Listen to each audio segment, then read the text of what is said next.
Thank you for joining today's fundraising refreshment. Today we're going to talk about inclusive and effective language and how you can develop it for your organization.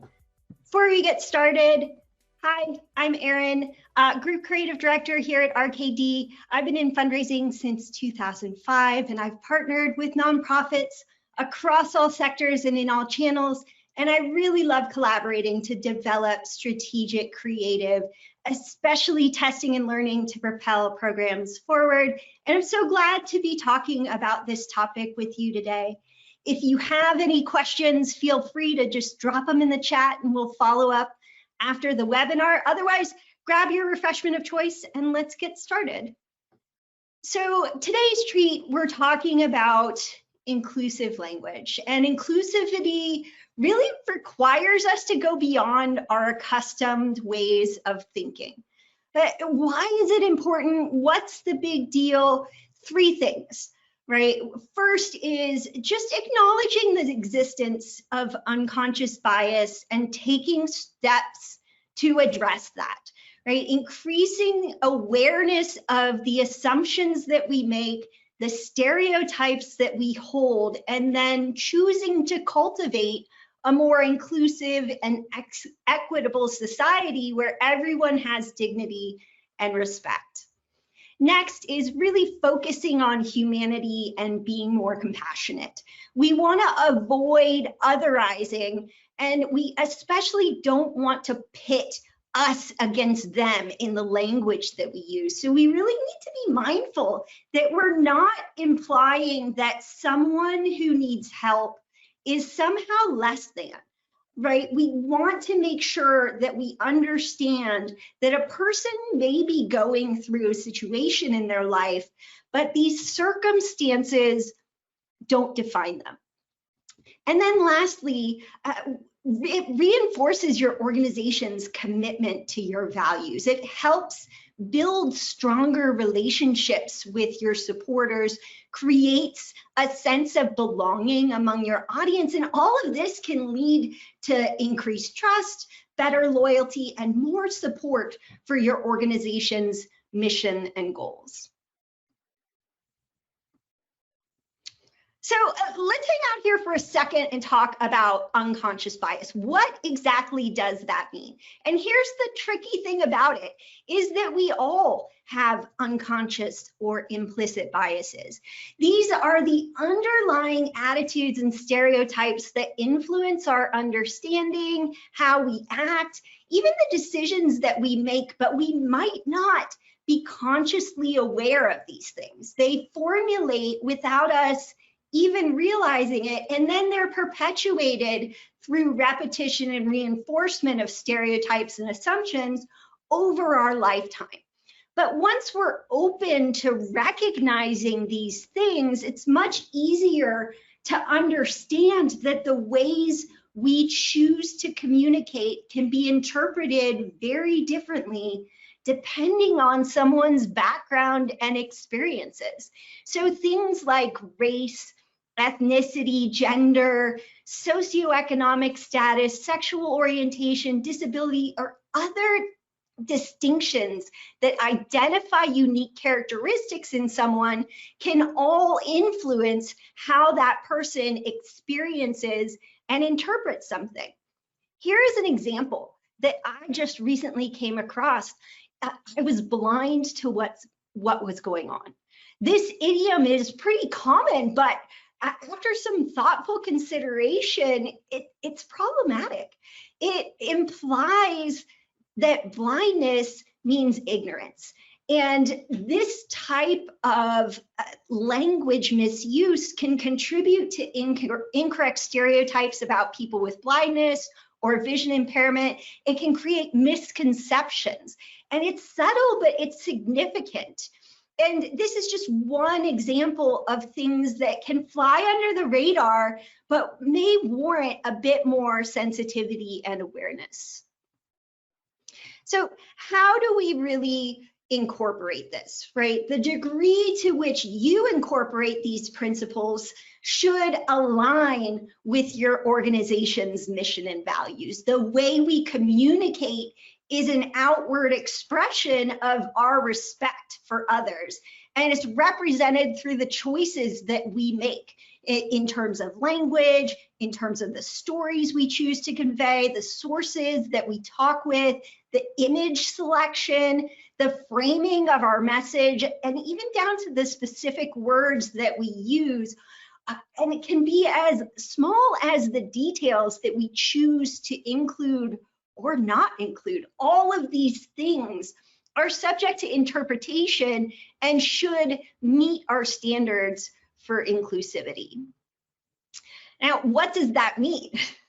And so just to start the conversation, because this is bigger than the time that we have here, but in terms of inclusivity, you can think about it in these four broad ways. First is perspective taking, seeing a situation through someone else's eyes, being able to walk in their shoes and accept their reality, their unique reality.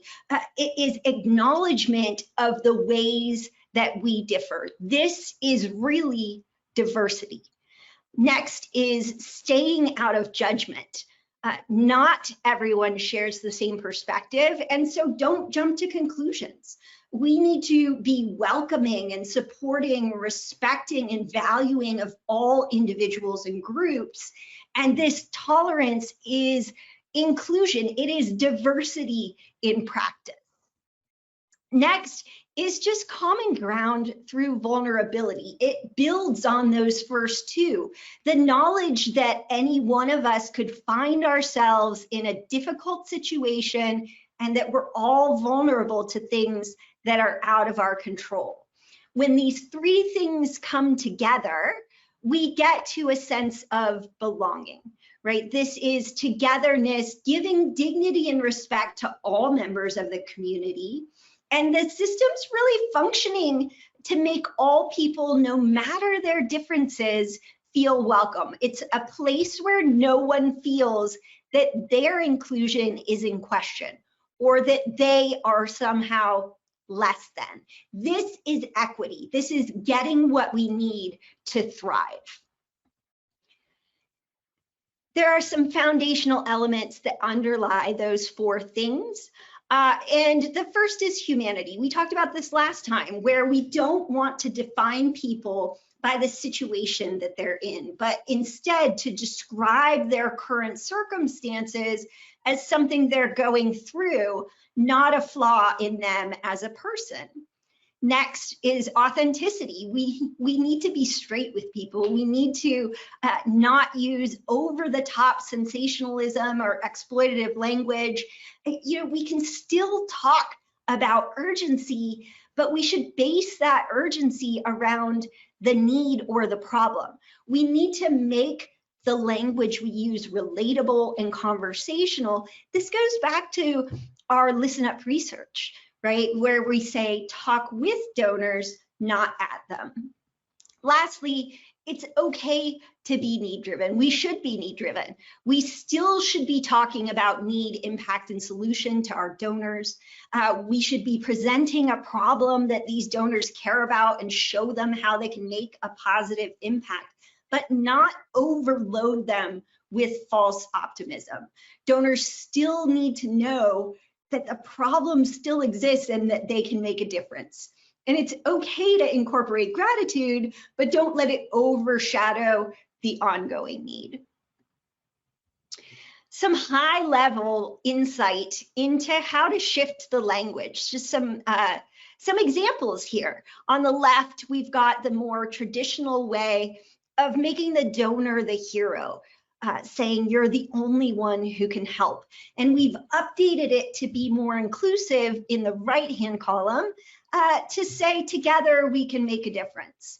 Next is the traditional urgency that's overstating the issue. This is the most important letter I'll write you all year.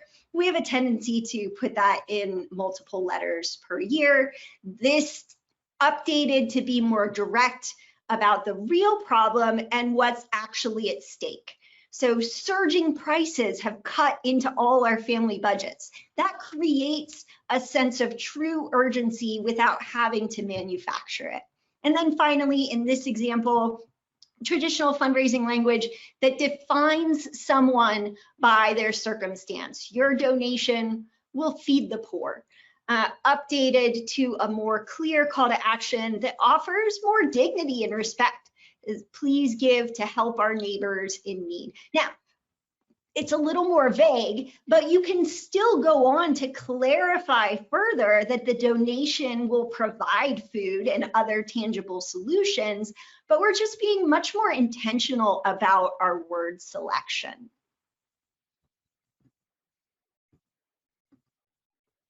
Let's take a look at some real world examples in action. Here we've got an image collage that was featured in an ad for an organization, and the accompanying copy here said, "Impaired driving doesn't discriminate. Anyone can be a victim of drunken drug driving, even you," and then a call to action in end impaired driving. This execution is actually hitting on all of the marks we just talked about. It's showing diversity and representing that perspective. It is valuing all individuals equally and showing tolerance. It is building common ground, that vulnerability that we were talking about before, and working towards a safer community for everyone to create that sense of belonging. Here's another example.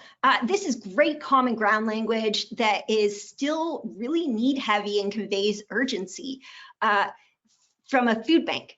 Food insecurity is a serious problem for a growing number of individuals in our region.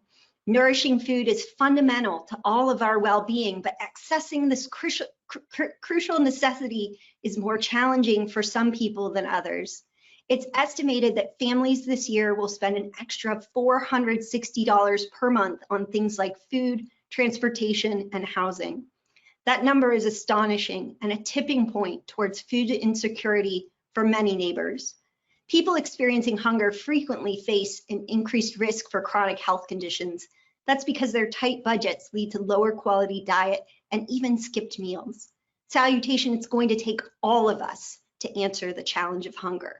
You see that it's still donor-centric without any judgment towards those who need help. It gives me a clear reason why I need to help without otherizing. Next is an example that acknowledges health disparities. As we work to eliminate health inequities, we hope you share our commitment to removing racism, bias, and other barriers to care for individuals and communities experiencing breast cancer disparities. Black women in the US are about 40% more likely to die of breast cancer than white women, but it doesn't have to be that way.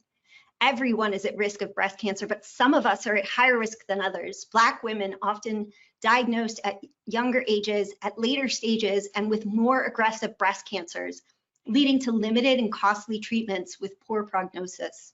And when Black women exercise decision-making or practice self-advocacy within the healthcare setting, they are often ignored or met with disapproval.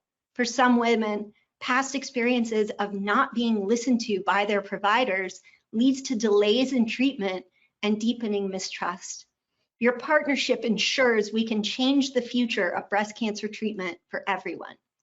Again, hitting on all of those marks, diversity and inclusion in the message, staying out of judgment and presenting the factual information, creating common ground through the messaging that we've chosen, and working towards a better solution together.